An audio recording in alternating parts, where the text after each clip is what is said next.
A serpente, parte 2. As serpentes, também chamadas ofídeos, cobras, são répteis poiquilotérmicos sem patas, pertencentes à subordem Serpentes, ou Ofídea. São bastante próximos dos lagartos, com os quais partilham a ordem Squamata. As serpentes são animais dotados de pálpebras transparentes e desprovidos de canais auditivos, sendo capazes de sentir as vibrações do solo através do seu esqueleto. Possuem língua com 2 ramificações, que é conhecido por língua bífida, com a função de tato e olfato. Uma característica muito interessante da serpente é a capacidade que ela tem de abrir a mandíbula para ingerir presas muito maiores do que ela mesma. Isso se deve à mobilidade que esses animais apresentam na mandíbula, que, em virtude de uma dupla articulação entre o crânio e a mandíbula e um osso chamado quadrado, proporciona a eles uma abertura bucal maior que 150 graus. Assim, podemos dizer que esses animais apresentam quadrado móvel ou estreptostilha. É interessante lembrar que as serpentes possuem as 2 metades da mandíbula livres, sendo que ela fica presa apenas por um ligamento elástico, permitindo uma grande abertura lateral e facilitando a deglutição. Vocês podem ver aí na imagem a cabeça da serpente, como a mandíbula abre e aqui fica o chamado osso quadrado. Então, ela abre e é presa apenas por esse ligamento, e essa abertura pode levar a uns 150 graus. A serpente, outra característica que as serpentes possuem e que as permite ingerir grandes presas é a ausência do externo, osso que une as costelas nos outros vertebrados. Sem o osso externo, as costelas, em torno de 300, ficam livres, permitindo o aumento do diâmetro do corpo do animal. Por possuírem uma abertura da traqueia abaixo da língua, as serpentes conseguem manter a respiração enquanto engolem a presa. Depois de se alimentarem, as serpentes entram em estado de torpor, em virtude da digestão do alimento. Esses animais têm um processo digestivo muito eficiente e conseguem absorver tudo o que necessitam, exceto pelos e garras, que são eliminados juntamente com o excesso de ácido úrico. Serpente, cobra ou víbora. Cobra, serpente e víbora são termos que costumam ser entendidos como sinônimos. Muitas vezes eles são usados de forma intercambiável, independentemente de considerações de qualquer tipo. Porém, isso está incorreto. Na prática, existem diferenças entre esses animais. As serpentes são uma subordem dos répteis sauropsídeos, que é o nome científico. Suas características distintivas são a ausência de patas e um corpo fino e principalmente alongado. Na verdade, a diferença básica entre cobra, serpente e víbora é que serpente se refere à espécie em geral, e dentro do termo serpente existem as cobras e as víboras. Elas são animais muito comuns no mundo todo. Então, nós temos as serpentes, que são uma subordem dos répteis. E dentro da classificação serpentes, nós temos as cobras e as víboras. Há registros de mais de 3.000 tipos perfeitamente diferenciados, embora muitos deles tenham características em comum. Algumas das espécies aparecem na lista das mais letais. Em algumas áreas do mundo, há exemplares de serpentes com venenos poderosos e outras capazes de engolir um humano adulto. Sua capacidade de caça para presas de diversos tamanhos praticamente não tem limite. Víboras. As víboras são um grupo de cobras venenosas com presas afiadas. Elas são encontradas em todo o mundo, com exceção da Austrália e da Antártica.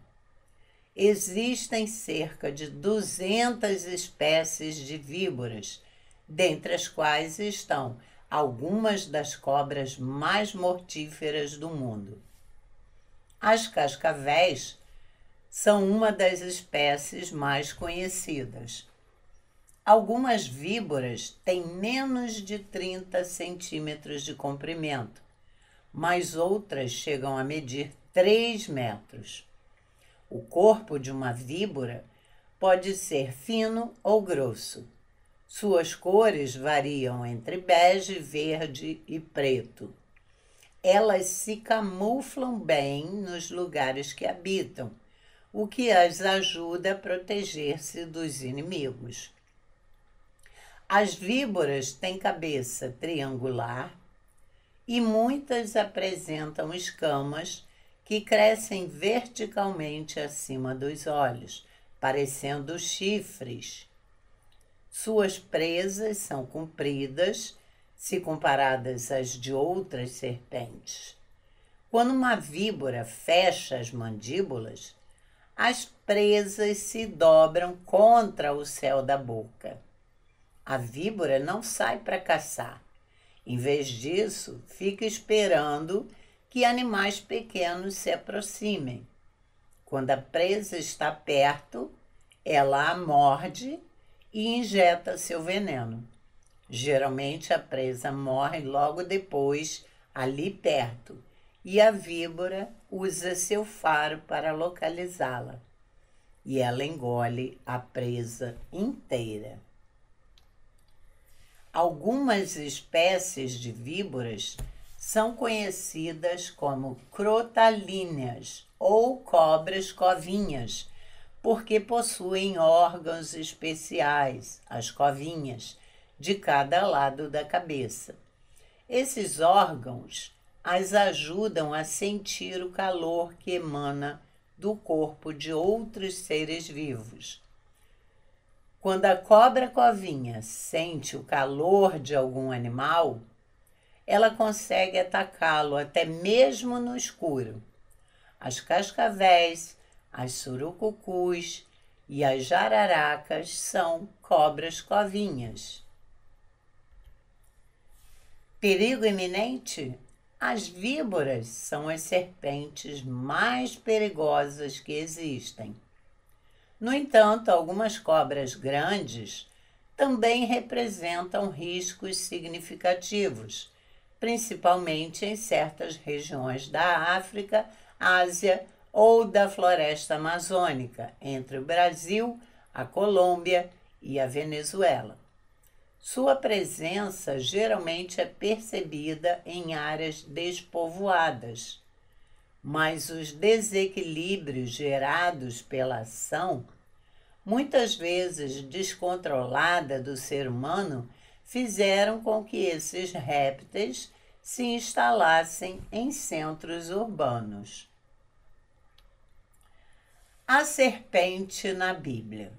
Aqui nós vamos ver outros versículos que nos falam da serpente. Não te alegres tu, toda a Filístia, por estar quebrada a vara que te feria, porque da estirpe da cobra sairá uma áspide, e o seu fruto será uma serpente voadora. Isaías 14, versículo 29.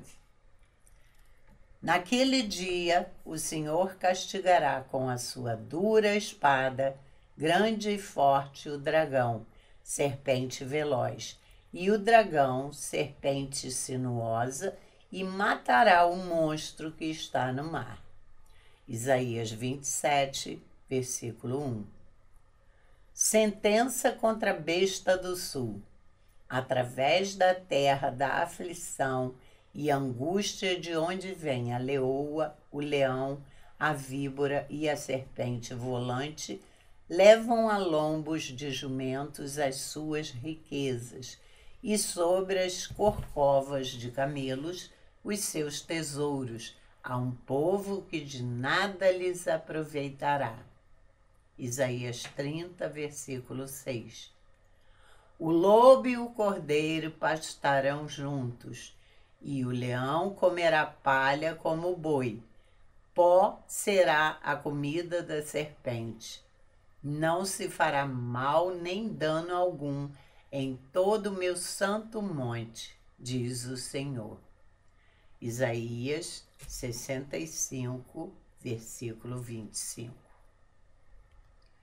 Faz o Egito um ruído como da serpente que foge, porque os seus inimigos vêm contra ele, com machados, quais derribadores de árvores. Jeremias 46, versículo 22. Se esconderem no cimo do Carmelo, de lá buscá-los-ei e de lá os tirarei. E se dos meus olhos se ocultarem no fundo do mar, de lá darei a ordem à serpente, e ela os morderá. Amós, capítulo 9, versículo 3. Lamberão o pó como serpentes, como répteis da terra, tremendo, sairão dos seus esconderijos, e tremendo virão ao Senhor nosso Deus, e terão medo de ti. Miqueias, capítulo 7, versículo 17. Ou se lhe pedir um peixe, lhe dará uma cobra. Mateus 7, versículo 10. Qual dentre vós é o pai que, se o filho lhe pedir pão, lhe dará uma pedra? Ou se pedir um peixe, lhe dará em lugar de peixe uma cobra? Lucas 11, versículo 11. E do modo por que Moisés levantou a serpente no deserto, assim importa que o Filho do Homem seja levantado. João 3, versículo 14. Mas receio que, assim como a serpente enganou a Eva com a sua astúcia, assim também seja corrompida a vossa mente, e se aparte da simplicidade e pureza devidas a Cristo. 2 Coríntios 11, versículo 3. E foi expulso o grande dragão, a antiga serpente, que se chama Diabo e Satanás, o sedutor de todo o mundo, sim, foi atirado para a terra e com ele os seus anjos. Apocalipse 12, versículo 9. E foram dadas à mulher as duas asas da grande águia, para que voasse até o deserto, ao seu lugar, aí onde é sustentada durante tempos e metade de um tempo, fora da vista da serpente. Apocalipse 12, versículo 14. Então a serpente arrojou da sua boca, atrás da mulher, água como um rio, a fim de fazer com que ela fosse arrebatada pelo rio. Apocalipse 12, versículo 15.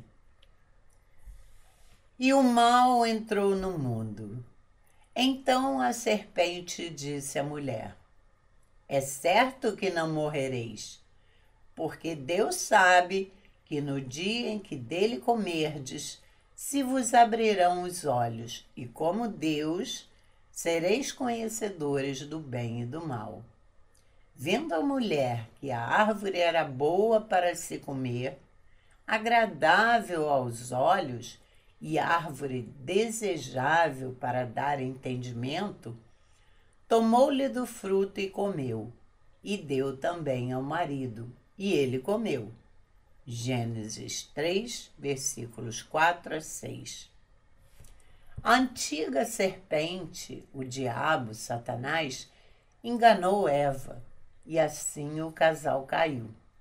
Foi expulso do paraíso, e o mal entrou no mundo, mal que deseja destruir os filhos de Deus, tentando retirá-los da luz de Cristo. Por que a serpente? Segundo o pastor Bruno Domingues, não foi à toa que Satanás escolheu a serpente. A serpente tem algumas características que vale a pena serem analisadas para entendermos por que o diabo escolheu a serpente. São 6 as características das serpentes. Infelizmente, existem pessoas que se assemelham mais com a serpente do que com Deus. Primeiro, todas as serpentes são surdas. Satanás escolheu a serpente porque ela não ouve.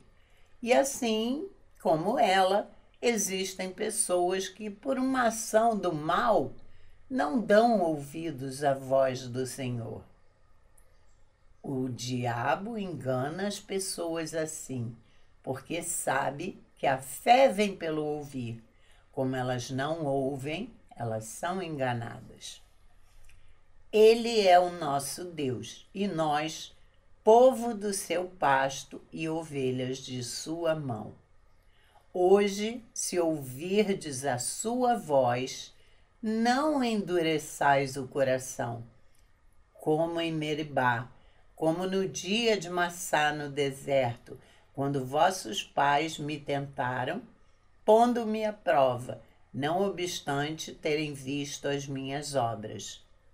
Durante 40 anos estive desgostado com essa geração e disse: é povo de coração transviado, não conhece os meus caminhos.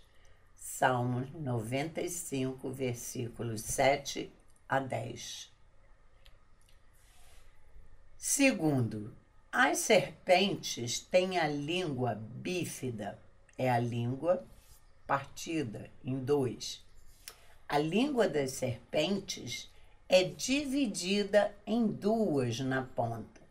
Língua dividida é aquela que fala mal e fala bem. Glorifica a Deus e fala mal dos homens. Pois toda espécie de feras, de aves, de répteis e de seres marinhos se doma e tem sido domada pelo gênero humano. A língua, porém, nenhum dos homens é capaz de domar. É mal incontido, carregado de veneno mortífero. Com ela, bendizemos ao Senhor e Pai. Também com ela, amaldiçoamos os homens, feitos à semelhança de Deus. De uma só boca procede bênção e maldição. Meus irmãos, não é conveniente que estas coisas sejam assim. Acaso pode a fonte jorrar do mesmo lugar o que é doce e o que é amargoso? Acaso, meus irmãos, pode a figueira produzir azeitonas ou a videira figos? Tampouco fonte de água salgada pode dar água doce. Tiago 3, versículos 7 a 12. 3. As serpentes são venenosas. O veneno é usado para matar. A obra de Satanás é essa: matar, roubar e destruir. Desviam-se os ímpios desde a sua concepção.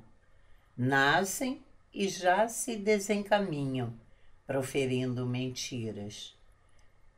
Tem peçonha semelhante à peçonha da serpente. São como a víbora surda que tapa os ouvidos. Salmos 58, versículos 3 e 4. As serpentes são animais de sangue frio. A frieza é, sem dúvida, um dos maiores inimigos espirituais do homem na nossa época. E por se multiplicar a iniquidade, o amor de muitos esfriará. Mateus 24, versículo 12. As serpentes mudam de pele, ou seja, hoje estão de um jeito e amanhã estão de outro. Usam uma aparência hoje e outra amanhã. Tem duas caras, agem com falsidade, mas toda mentira, toda falsidade tem um alicerce frágil, pois toda mentira deixa rastros, e não há nada em oculto que um dia não seja revelado. Pois muitos testemunhavam falsamente contra Jesus, mas os depoimentos não eram coerentes. Marcos 14, versículo 56. 6. A serpente é um animal que vive e dorme enrolada. A palavra de Deus nos ensina que se nós somos pessoas chamadas por Jesus, não vamos nos enrolar com as coisas dessa vida. Pelo contrário, vamos nos apegar dia após dia com as coisas de Deus. Nenhum soldado em serviço se envolve em negócios desta vida, porque o seu objetivo é satisfazer aquele que o arregimentou. 2 Timóteo 2, versículo 4. A serpente e o evangelho. Então o Senhor disse à serpente: visto que isso fizeste, maldita és entre todos os animais domésticos, e o és entre todos os animais selváticos. Rastejarás sobre o teu ventre e comerás pó todos os dias de tua vida. Porém, inimizade entre ti e a mulher, entre a tua descendência e o seu descendente. Este te ferirá a cabeça, e tu lhe ferirás o calcanhar. Gênesis 3, 14 e 15.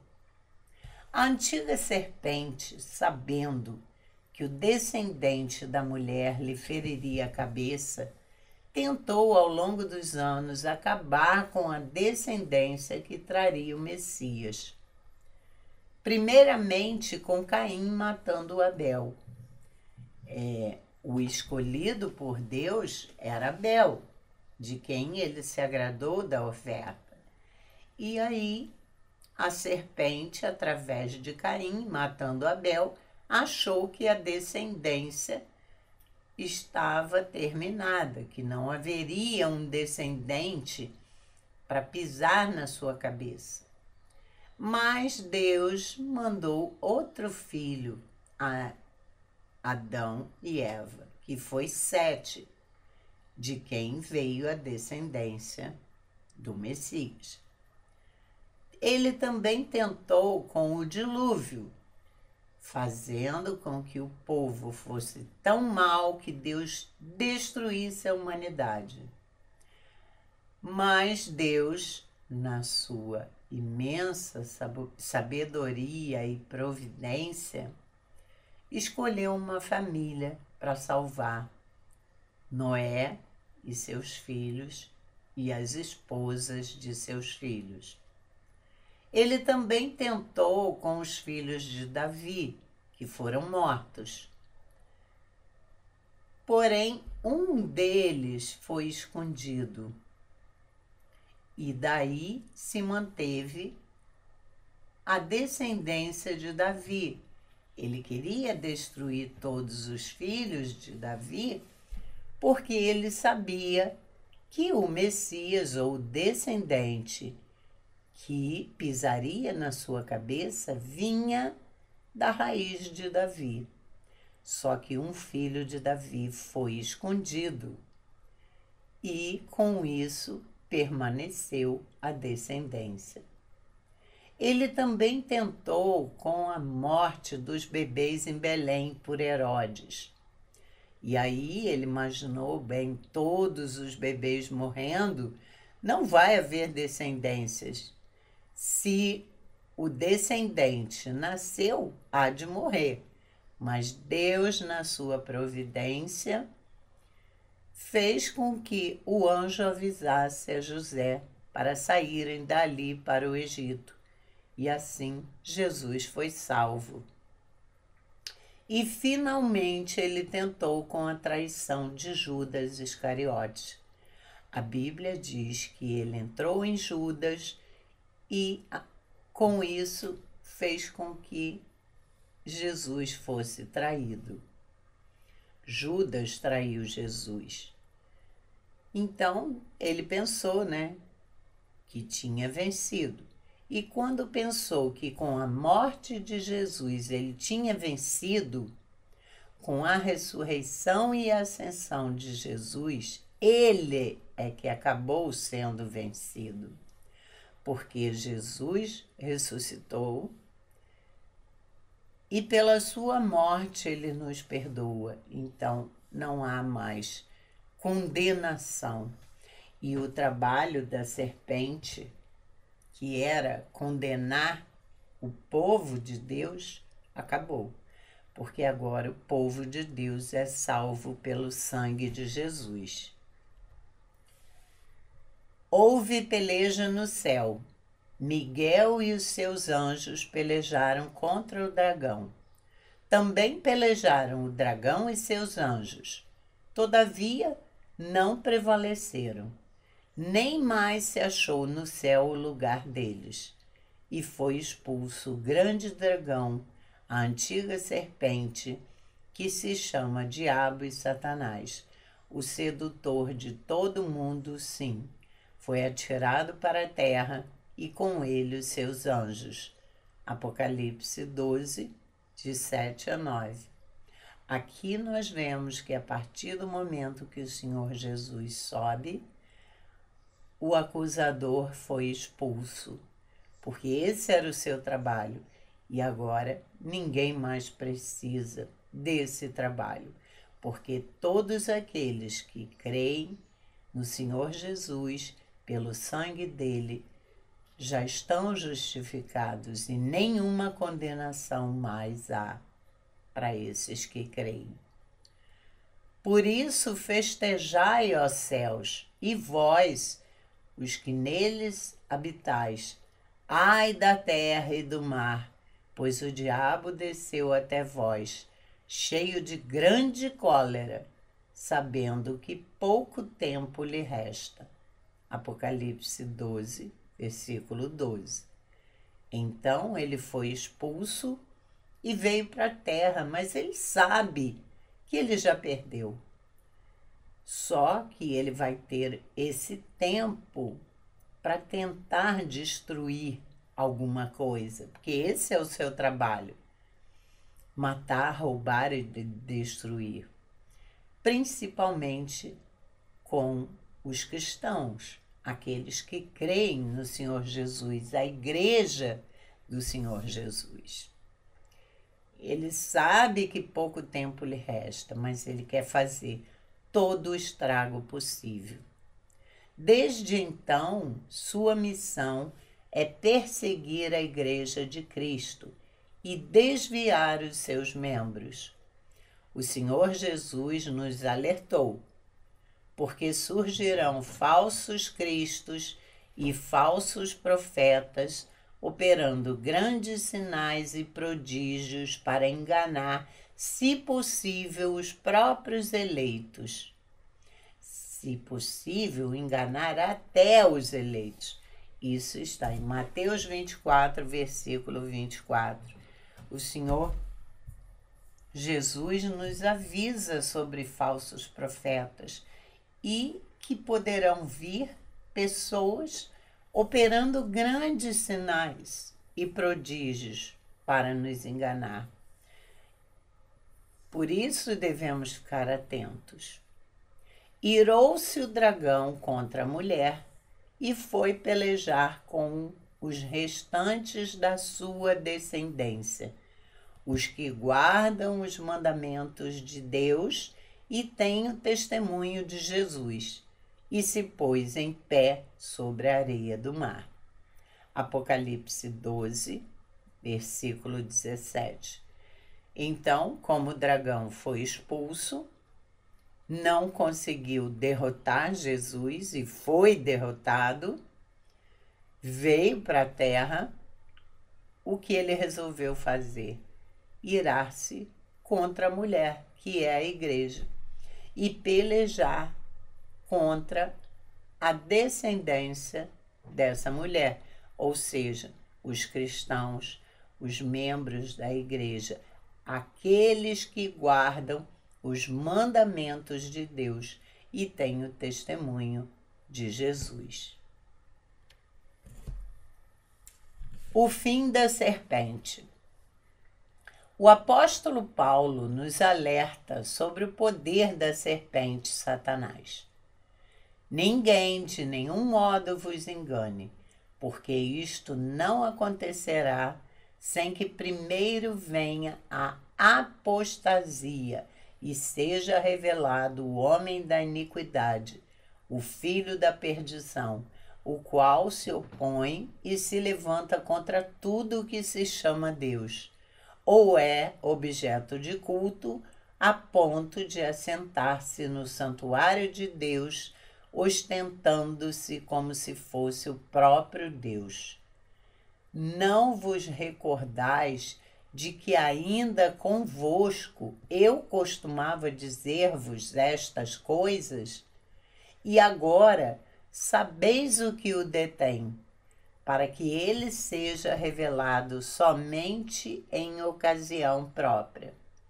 Com efeito, o mistério da iniquidade já opera, e aguarda somente que seja afastado aquele que agora o detém. Então será, de fato, revelado o iníquo, a quem o Senhor Jesus matará com o sopro da sua boca, e o destruirá pela manifestação de sua vinda. Ora, o aparecimento do iníquo é segundo a eficácia de Satanás, com todo o poder e sinais e prodígios da mentira, e com todo o engano de injustiça aos que perecem, porque não acolheram o amor da verdade para serem salvos. É por este motivo, pois, que Deus lhes manda a operação do erro, para darem crédito à mentira, a fim de serem julgados todos quantos não deram crédito à verdade. Antes, pelo contrário, deleitaram-se com a injustiça. 2 Tessalonicenses 2, versículos 3 a 12.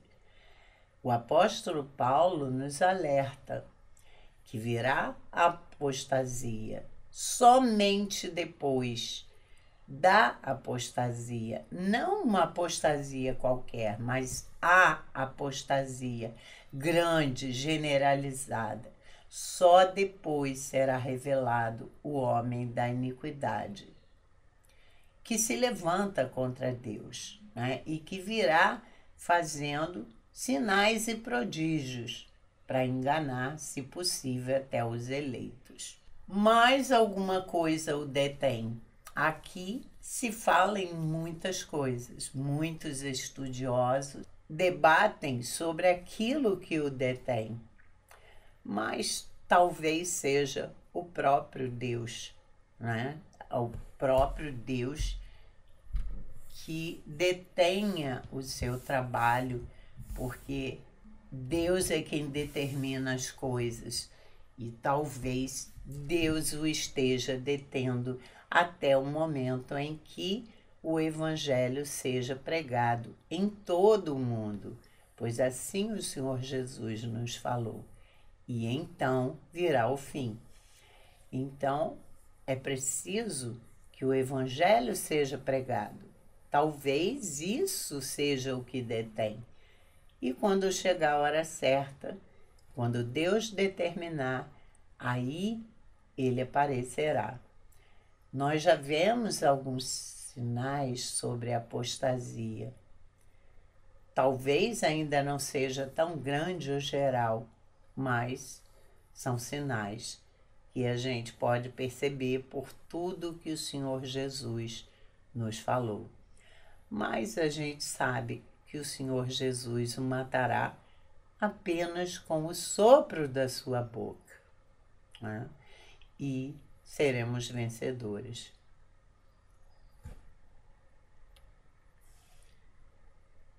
E o apóstolo João nos mostra o fim da serpente.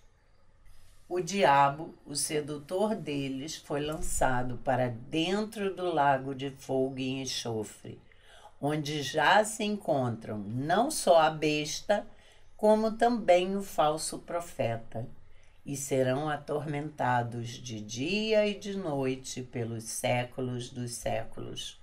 Apocalipse 20, versículo 10.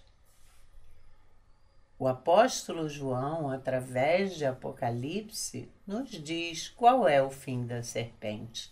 Sabemos que ele será lançado no lago de fogo e atormentado para sempre. Viver a palavra. O Senhor Jesus nos avisou sobre tudo o que há de acontecer no fim dos tempos e nos deu sinais de como tudo iria acontecer. E também nos exortou a estarmos alertas e vigilantes e a perseverarmos até o fim. Tudo ele nos deu, nos ensinou e nos mostrou.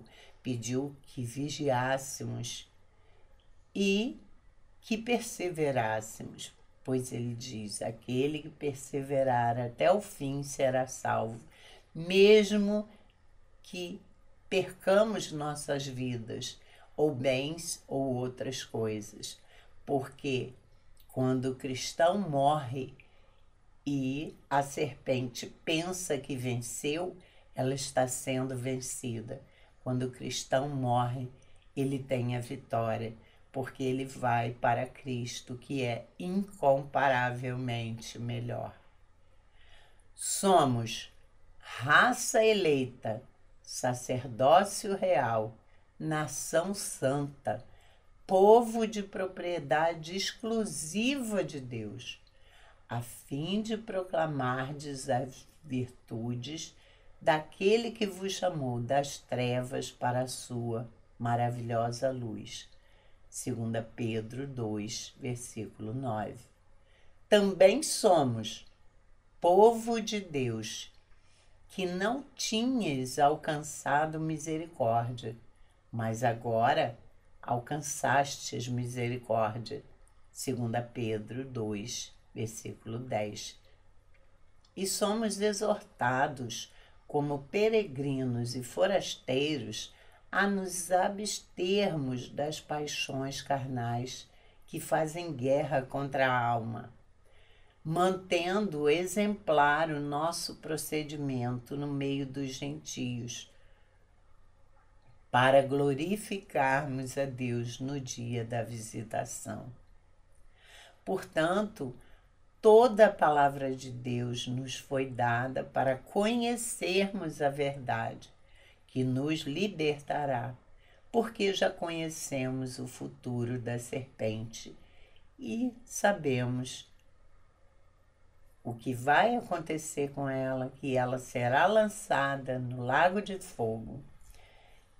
Temos todos os avisos de Jesus para ficarmos alerta, para vigiarmos, e que somos povo de Deus e que assim nós devemos manter o nosso procedimento, o nosso comportamento exemplar, aguardando que a gente vá para a nossa terra, a Jerusalém celestial, porque aqui nós somos forasteiros, peregrinos, estamos só passando.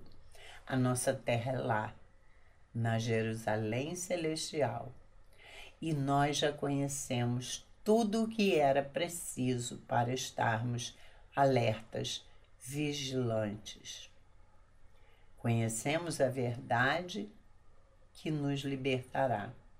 E também qual é o futuro da serpente. E sabemos com toda certeza que nós já somos mais que vencedores em Cristo Jesus. Amém.